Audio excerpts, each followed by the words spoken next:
escritores, a los artistas, a los disidentes.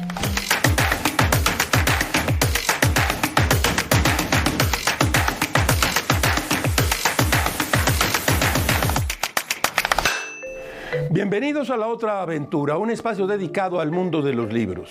Ortega y Gasset escribió que nuestras convicciones más arraigadas, más indubitables, son las más sospechosas. Ellas constituyen nuestro límite, nuestros confines, nuestra prisión. Cuando las nubes negras del despotismo se ciernen sobre las democracias y las convicciones de un puñado de hombres se imponen como verdades absolutas, la libertad queda tocada de muerte y con ella cualquier manifestación artística. Usted lo sabe.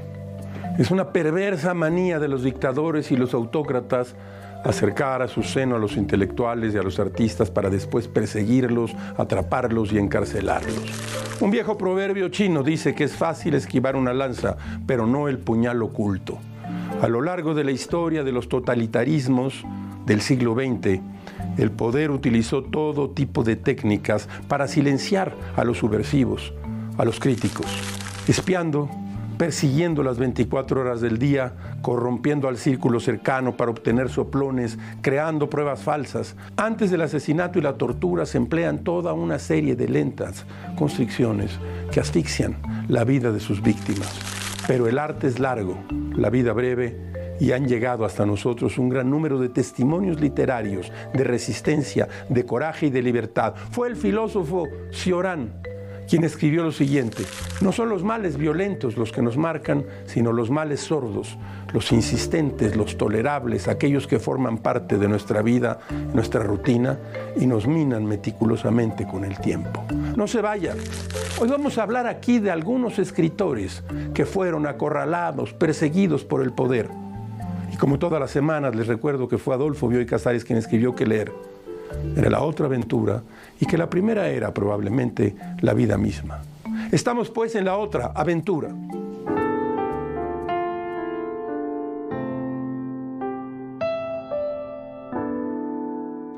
En la ceremonia de los Óscares de 1999, la Academia de Artes y Ciencias Cinematográficas otorgó un Óscar honorífico al director Elia Kazan. La presentación de su trayectoria y legado estuvo a cargo de Martin Scorsese y de Robert De Niro. Durante la presentación, sus rostros lucían desencajados. Cuando el viejo Kazan entró al escenario a recibir su premio, solo la mitad de los presentes aplaudieron el galardón y muy pocos se pusieron de pie. Algunos incluso se fueron del teatro. Elia Kazan, quien para entonces tenía 90 años, había dirigido algunas de las más icónicas películas de Hollywood, como Nido de Ratas, de 1954, o la adaptación de la novela de Steinbeck, Al Este del Edén, en 1955. Sin embargo, su trayectoria cinematográfica quedó marcada con el signo de la infamia y la traición desde que, en 1952, testificó frente al senador Joseph Raymond McCarthy en contra de sus antiguos compañeros del Partido Comunista. Usted lo sabe, el negro periodo de la historia del cine estadounidense conocido como la cacería de brujas se trató de una persecución política anticomunista liderada por McCarthy. Conocido también como macartismo, esta época acabó con la carrera de muchos prolíficos directores, guionistas, actores hollywoodenses acusados de actividades antiamericanas. Todos los nombres proporcionados por Kazan fueron incorporados a la lista negra, una enumeración de personas ligadas al Partido Comunista estadounidense y a quienes las productoras cinematográficas tenían terminantemente prohibido contratar. Aquella delación le permitió seguir haciendo cine a costa de sus colegas exiliados, perseguidos y encarcelados. No corrió la misma suerte el escritor estadounidense Dashiell Hammett, quien, en la misma silla, frente al Comité de Actividades Antinorteamericanas, se negó rotundamente a dar nombres. El autor, insignia de la novela negra en Estados Unidos, apeló al código de honor de los veteranos de guerra. En consecuencia, pasó 6 meses en prisión y su nombre engrosó la abyecta lista de la persecución política. Sus libros fueron retirados de todas las librerías y bibliotecas por ser considerados subversivos, entre ellos El halcón maltés, La llave de cristal y Cosecha roja, obras maestras del género hard boiled. La salud de Hammett, veterano de 2 guerras mundiales, se deterioró notablemente en la prisión. Su esposa, la dramaturga Lillian Hellman, escribió en sus memorias lo siguiente: la cárcel había hecho que un hombre delgado estuviera más delgado, un hombre enfermo más enfermo. Sabía que ahora estaría enfermo para siempre. Los pormenores de la historia de Elia Kazan y de Dashiell Hammett pueden encontrarse aquí, en este libro magnífico, El cine negro, de Noel Simsolo. Un estudio sobre el género cinematográfico que nació entre la persecución y la censura. Fue el periodista estadounidense Edward Munroe quien escribió lo siguiente: nadie puede aterrorizar a toda una nación a menos que todos nosotros seamos sus cómplices. He traído también algunos de los libros que hemos mencionado de Dashiell Hammett: Cosecha roja, El halcón maltés y Dinero sangriento. Hablamos de un gran escritor. ¿Quiere usted leer buena novela negra? Lea a Dashiell Hammett.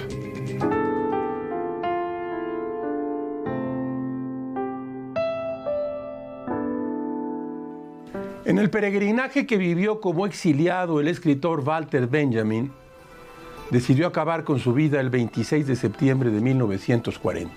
Hospedado en un pequeño hotel de Portbou, cerca de la pequeña frontera entre Francia y España, Benjamin sucumbió ante la desesperación. Asediado por la policía española y consciente de que sería repatriado a Alemania. Durante su recorrido, Benjamin cargó con una pesada maleta negra. Tras encontrar su cuerpo en la habitación del hotel y certificar su fallecimiento, el contenido de su equipaje fue inventariado por el juzgado de Figueres. Sin embargo, la maleta y su contenido se extraviaron. Existen muchas hipótesis de lo que Benjamin llevaba consigo. Muchas de estas apuntan a manuscritos que formarían parte de algunos de sus trabajos. La duda, sin embargo, queda sin resolver. ¿Qué podría estar cargando Benjamin en esos días de fatiga y sufrimiento? Un caso similar al de Benjamin fue el que vivió el poeta Antonio Machado, cuando el 22 de enero de 1939, en compañía de su madre, su hermano y su cuñada, decide huir de Francia, debido al triunfo militar de las tropas del general falangista Juan Yagüe. Durante su escapada, Machado llevaba consigo un maletín cuyo contenido era de gran importancia para él. Machado intentó dejar bajo resguardo de Lucía Teixeira aquella valija. Sin embargo, la petición fue rechazada. Machado tuvo que arrastrar consigo el equipaje. Unos días después, cerca de la frontera, Antonio Machado se vio obligado a continuar su recorrido por la frontera a pie, dejando atrás el maletín. Machado murió unos días después a causa de una neumonía que se habría complicado en su camino hacia el exilio. Las maletas de estos dos ilustres, de estos dos grandes escritores, pueden ser vistas como una alegoría de la libertad perseguida. Y cuando llegue el día del último viaje, escribió Machado en uno de sus versos, me encontraréis a bordo ligero de equipaje, casi desnudo, como los hijos de la mar. Ahora le cuento lo siguiente. El escritor cubano Norberto Fuentes vivió varias etapas dentro de la Revolución Cubana. La primera vez que se supo de su literatura fue tras escribir este libro que tengo aquí, Condenados de Condado. Un libro de cuentos en el que relataba de forma irónica los días en que los barbudos, aún guerrilleros, combatieron en la sierra de Escambray. El libro fue ganador del Premio Unión Nacional de Artistas y Escritores Cubanos. Esto lo puso en la mira de Fidel Castro. El propio Fuentes ha contado que cuando leyó el libro, Castro lo arrojó contra la pared. Al tiempo, durante la autoinculpación de Berto Padilla, fue señalado como uno de los escritores contrarrevolucionarios que lo habían apoyado. Unos meses después, fue condenado al ostracismo. Su castigo, ordenar los papeles que Ernest Hemingway había dejado en Finca Vigía, la que había sido su casa en Cuba. Allí se dedicó a documentar la estancia del escritor estadounidense en la isla. Con la ayuda de Gabriel García Márquez, logró que un libro saliera a la luz bajo el título de Hemingway en Cuba. La amistad con García Márquez fue su boleto para acercarse nuevamente al poder. Se hizo amigo de los Castro y fue enviado a Angola para escribir sobre los avances de la invasión cubana. En Angola, conoció al general Arnaldo Ochoa, responsable de la operación militar cubana. Ochoa había triunfado al frente de las tropas cubanas en Angola y Etiopía. Además, fue el primer general en ser condecorado con la medalla de héroe de la República de Cuba. Él y Norberto Fuentes se hicieron cercanos durante las estancias del escritor en el campo de batalla. Conoció también a Antonio de la Guardia, un oficial del Ministerio del Interior. De la Guardia fue el brazo derecho de Fidel Castro para las operaciones clandestinas cubanas y parte de la escolta personal de Salvador Allende en Chile.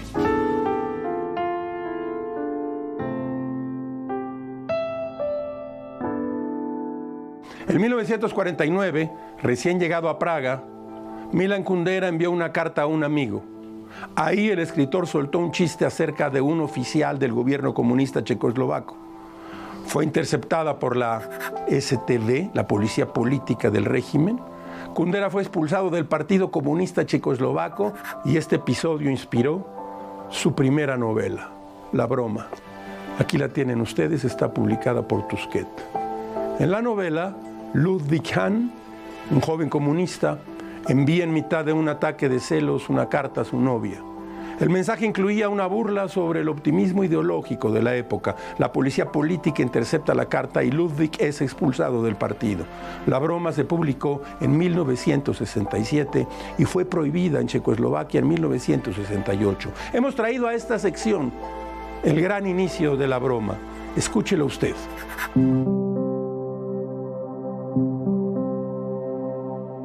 Así que después de muchos años me encontré otra vez en casa.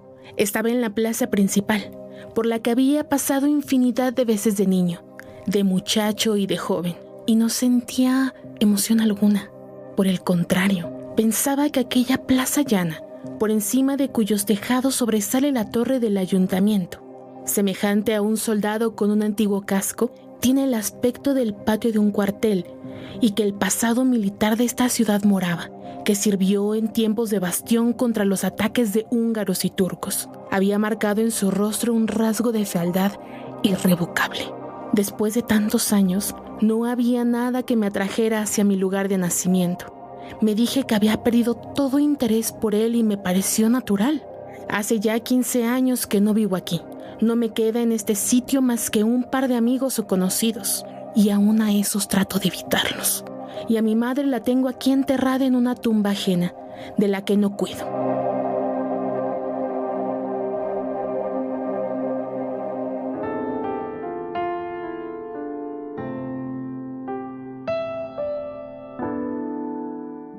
En el libro El exilio imposible, el escritor George Prochnik cuenta que el día que Stefan Zweig eligió para suicidarse, se levantó de su pequeña cama de hierro y tras encender el primer cigarrillo del día, bajó las escaleras de su casa cubiertas de hortensias en la ciudad brasileña de Petrópolis y cruzó la calle hasta el Café Elegante. Allí, dice Prochnik, Zweig bebió por medio penique un humeante café en compañía de muleros negros y practicó su rudimentario portugués conversando con el simpático dueño del local. Luego volvió a subir las escaleras de la casa. Al llegar, se encontró con Lotte, su esposa, que corregía las páginas de un relato corto sobre ajedrez que Zweig había escrito después de almorzar pollo con arroz. Stefan y Lotte juraron una partida copiada de un libro de jugadas maestras de ajedrez. Al terminar, dieron un largo paseo lejos de las calles principales de Petrópolis. Zweig abandonó Austria en 1933, apenas unos meses después de que Hitler fuera nombrado canciller de Alemania. Sus obras fueron prohibidas y comenzaron a quemarse libros. En uno de sus textos póstumos titulado Incipit Hitler, y que forma parte del compendio que lleva el nombre de El Mundo de Ayer, Zweig escribió lo siguiente. Escuche usted.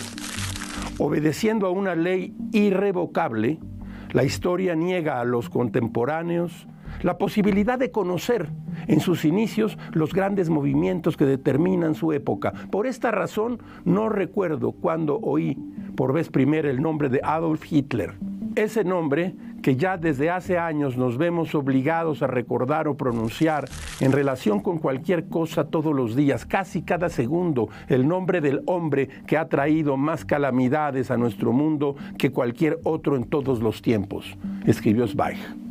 Después de hacer un repaso sobre algunos de los momentos clave en el ascenso de Hitler, Zweig, que nunca logró aceptar su condición de exiliado, dejó en este mismo texto una declaración contundente sobre el desastre que había ocurrido en Europa en aquellas décadas. Dice así: resulta difícil desprenderse en pocas semanas de 30 o 40 años de fe profunda en el mundo.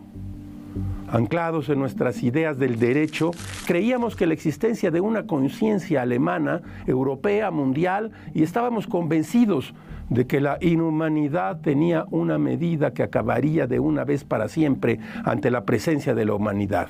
Puesto que intento ser tan sincero como puedo, tengo que confesar que en 1933 y todavía en 1934 nadie creía que fuera posible una centésima ni una milésima parte de lo que sobrevendría al cabo de pocas semanas. De todos modos, teníamos claro de antemano que los escritores libres e independientes íbamos a contar con ciertas dificultades, contrariedades y hostilidades. Stefan Zweig y Lotte tomaron una dosis mortal de veronal el 22 de febrero de 1942 en Petrópolis, Brasil. Una noche antes, el 21, Stefan llamó a su amigo, el periodista Ernst Feder, y los invitó a él y a su mujer a que pasaran a visitarlos. En una carta de suicidio sin destinatario particular, Zweig confiesa que sus fuerzas estaban agotadas por los largos años de vagabundeo sin hogar. Saludo a todos mis amigos. Quizá les sea dado todavía ver la luz después de la larga noche. Yo, demasiado impaciente, me iré antes que ellos. Stefan Zweig, y este texto estrujante se encuentra en El Mundo de Ayer, publicado por Acantilado. Stefan Zweig.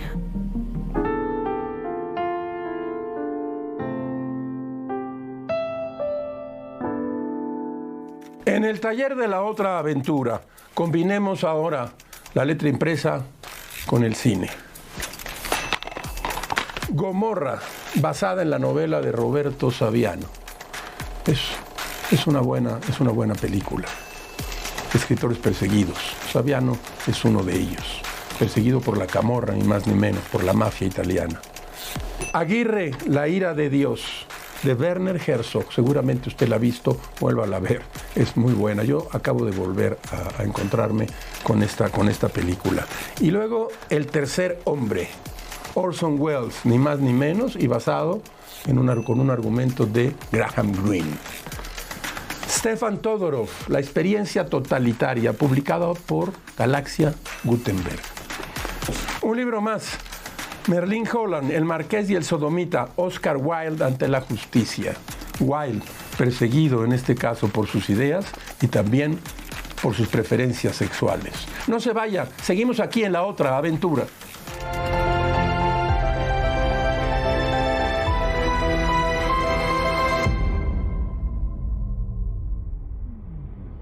Con el objetivo de apoyar.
De la mesa de novedades, mire usted, la editorial Calle Arena y la editorial Universidad de Guadalajara han reimpreso este libro que desde hace tiempo no circulaba en el mercado editorial. Me refiero a Gilberto Guevara Niebla, La libertad nunca se olvida. La memoria más clara, transparente, que se haya escrito sobre el movimiento estudiantil de 1968.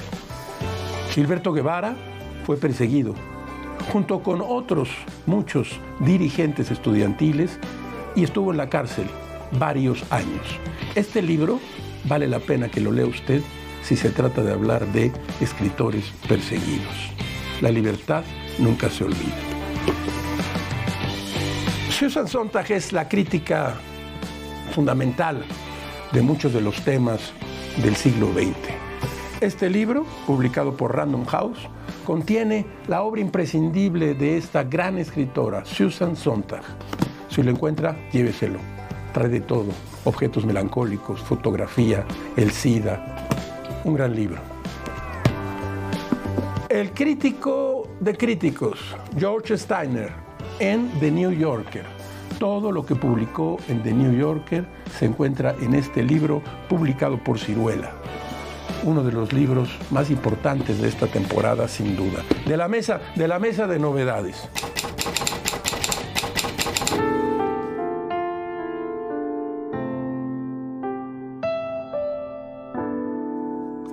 Una breve crónica de bolsillo.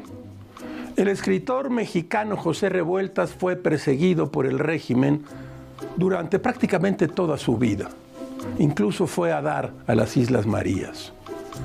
¿Por qué? Por sus ideas políticas. Era comunista, fue miembro del Partido Comunista, quien también en algún momento lo expulsó. José Revueltas es dueño de una obra magnífica. Aquí yo tengo dos libros. Uno, Revueltas en la hoguera, selección y presentación de Álvaro Ruiz Abreu, publicado en Calle Arena, y el otro, que es una magnífica biografía de Revueltas, Los muros de la utopía, Álvaro Ruiz Abreu, también en Calle Arena. Una breve crónica de bolsillo, escritores perseguidos.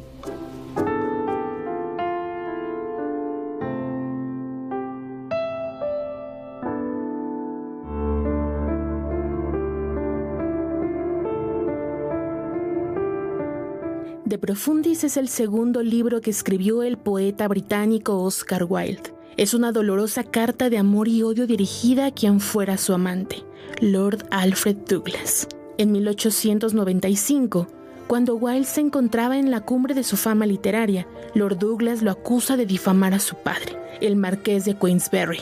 Se abre entonces un juicio contra Wilde que acaba en una sentencia en su contra. 2 años de trabajos forzados en la cárcel de Reading. El crimen, indecencia grave y homosexualidad. Wilde murió al poco tiempo de dejar la cárcel, perseguido y vilipendiado por aquellos que apenas unos años antes lo aclamaban como el mejor poeta de su tiempo.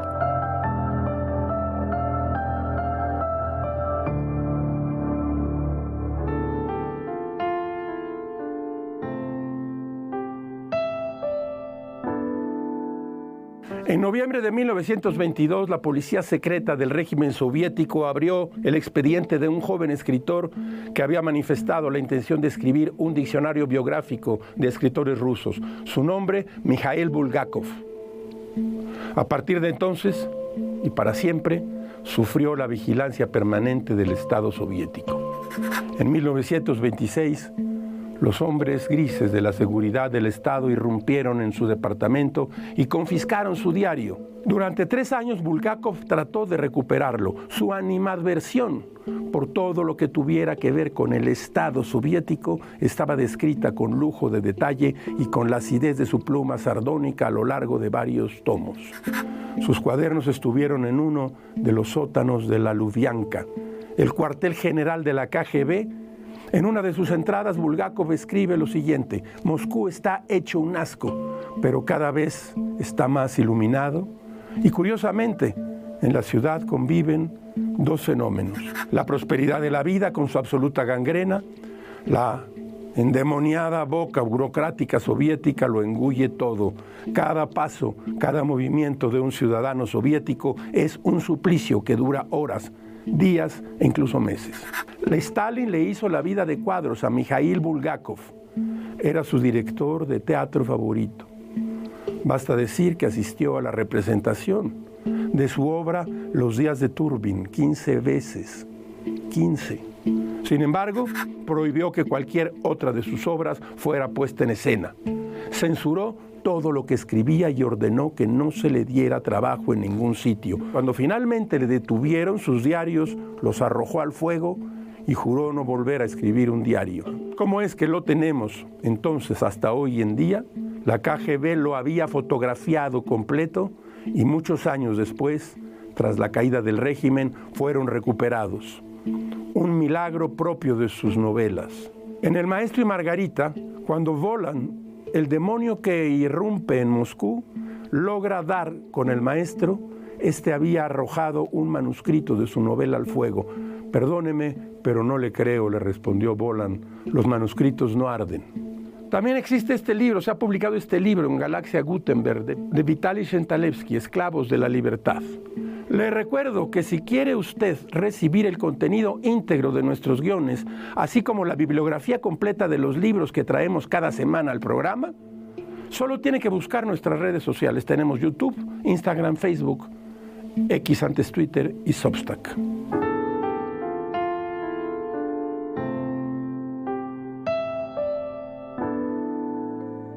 Y como todas las semanas, usted encontrará aquí una frase para la felicidad de las sobremesas. La lección es siempre una sola: lanzarse de cabeza y saber aguantar el castigo. Cesare Pavese. Nosotros nos vamos, pero queda usted con la mejor información del día en ADN Noticias. Yo soy Rafael Pérez Gay y los espero aquí la próxima semana. Abres una puerta y aparece un mundo. Eso es un libro.